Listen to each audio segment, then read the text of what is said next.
Hello friends, சாப்பாட்டு மணி ஆனால் பிரியாணி சாப்பிடணும் போல இருக்கா? டைம் இல்லைன்னு கவலைப்படாதீங்க. இன்றைக்கி நம்ம சேனலில் 1 ஹவரில் செம்ம சுவையான சிக்கன் பிரியாணி எப்படி செய்யறதுன்னு பார்க்க போகிறோம். ஒரு துளி கூட ஃப்ளேவர் மாறாமல் ரொம்ப ஈஸியாக செய்யலாம். வாங்க வீடியோக்குள்ளே போகலாம். இப்போ குக்கரில் 1 டேபிள் ஸ்பூன் நம்ம எண்ணெய் சேர்த்திக்கலாம். அப்புறம் 1 டேபிள் ஸ்பூன் நெய் சேர்த்திக்கலாம். இப்போ கொஞ்சமாக கல்பாசி, ஒரு 2 துண்டு பட்டை, 2 அன்னாசி பூ, மராட்டி மொக்கு 2, பிரிஞ்சி இலை 2, ஏலக்காய் 2 சேர்த்துக்கலாம். இப்போ இதெல்லாம் நல்லா வதக்கி விட்டுட்டு, இப்போ நான் வந்து நார்மல் ஸ்லைஸில் 2 வெங்காயத்தை நீல வாக்கில் கட் பண்ணி எடுத்திருக்கேன். நான் 400 கிராம் அரிசிக்கு 1/2 கிலோ சிக்கன் சேர்த்திருக்கேன். நீங்கள் 200 கிராம் அரிசினா 1/4 கிலோ சிக்கன் சேர்த்துக்கோங்க. நான் 400 கிராம் அரிசின்றதுனால 1/2 கிலோ சிக்கன் சேர்த்திருக்கேன். வெங்காயம் இப்போது நம்ம பெரிய சைஸ், இப்போ 200 கிராம்னா ஒரு பெரிய சைஸ் வெங்காயம் 1 போதும். இது 400 கிராம்னா நான் 2 எடுத்திருக்கேன். இப்போ புதினா இதில் சேர்த்து புதினாவையும் இந்த வெங்காயத்தோடையே வதக்கி விட்டுடலாம். அது இது ஒரு தனி ஃப்ளேவர் தரும். ஒரு 2 பச்சை மிளகாய் சேர்த்துட்டு கொஞ்சமாக உப்பு இப்போதைக்கு சேர்த்திக்கலாம். உப்பு அப்புறமா நம்ம கடைசியாக கூட பார்த்து நம்ம சேர்த்துக்கலாம். இதை நல்லா வதக்கி விட்டுடலாம். வெங்காயம் கொஞ்சம் ப்ரௌனிஷாக வந்துச்சுன்னா டேஸ்ட் கொஞ்சம் நல்லா எடுத்து கொடுக்கும். இப்போ நல்லா ப்ரௌனிஷாக வந்துருச்சு. இப்போது 1 டேபிள் ஸ்பூன் நான் இஞ்சி சேர்க்குறேன். நான் பெரிய ஸ்பூன் தான் யூஸ் பண்ணுறேன். நீங்கள் சின்ன ஸ்பூனாக இருந்துச்சுன்னா 2 டீஸ்பூன் நீங்கள் இஞ்சி பூண்டு சேர்த்துக்கோங்க.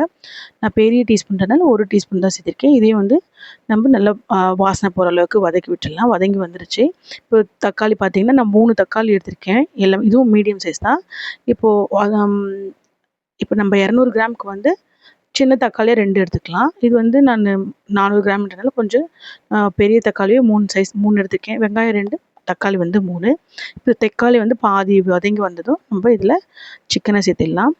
சிக்கன்லாம் எந்த மேரினேஷனும் பண்ணல, அப்படியே தான் நான் சேர்த்திருக்கேன். மஞ்சத்தூள் போட்டு கழுவி வச்சுட்டு, இப்போ இந்த சிக்கன் கொஞ்சம் தண்ணி விடுற மாதிரி இருக்கும். அதனால் ஒரு 2 நிமிஷம் இதை வேக விட்டுடலாம்.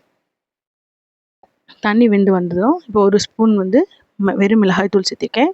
1 ஸ்பூன் கரம் மசாலா சேர்த்திருக்கேன். இது டேபிள் ஸ்பூன். நீங்கள் நார்மல் ஸ்பூன்னா 2 ஸ்பூன் மிளகாய் தூள் சேர்த்துக்கோங்க, காரத்துக்கு ஏற்ற மாதிரி. இப்போ தயிர் நான் 1 கப் தயிர் சேர்த்திருக்கேன். இப்போ தக்காளி ரொம்ப புளிப்பாக இருந்துச்சுன்னா தயிர் கம்மி பண்ணிக்கோங்க. தயிர் இல்லைன்னா புளிப்பாக இருந்துச்சுன்னா தயிர் கம்மி பண்ணிக்கோங்க. இதை நல்லா கிளறி விட்டுடலாம்.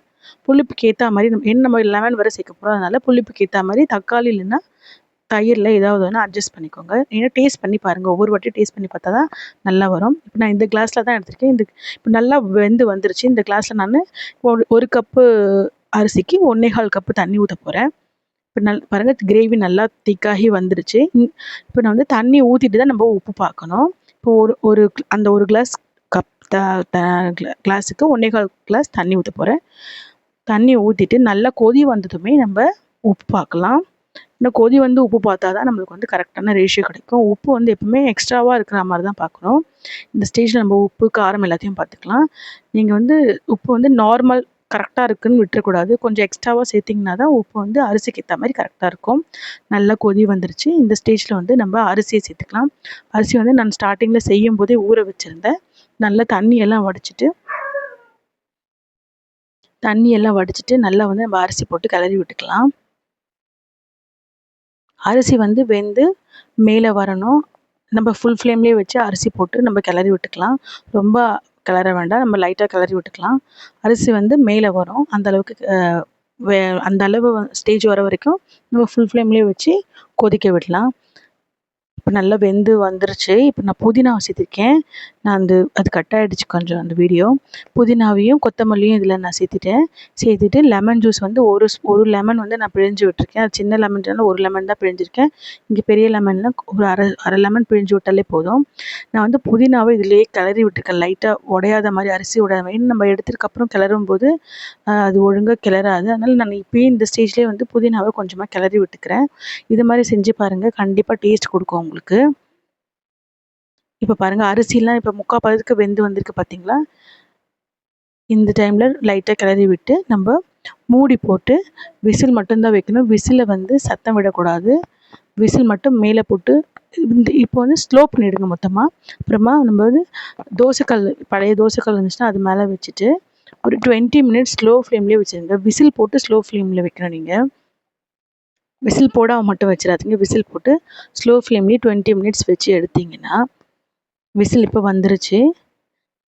இப்போ அருமையான சிக்கன் பிரியாணி ரெடி ஆயிடுச்சு. கண்டிப்பாக ட்ரை பண்ணி பாருங்கள். இது 1 ஹவரில் செஞ்சது தான். சுவையும் மனமும் அப்படியே இருக்கும். நீங்களும் ட்ரை பண்ணிவிட்டு எனக்கு கமெண்ட் பண்ணுங்கள். உங்களுக்கு பிடிச்சிருந்தால் லைக் பண்ணுங்கள், ஷேர் பண்ணுங்கள், சப்ஸ்கிரைப் பண்ணுங்கள். தேங்க்ஸ் ஃபார் வாட்சிங்.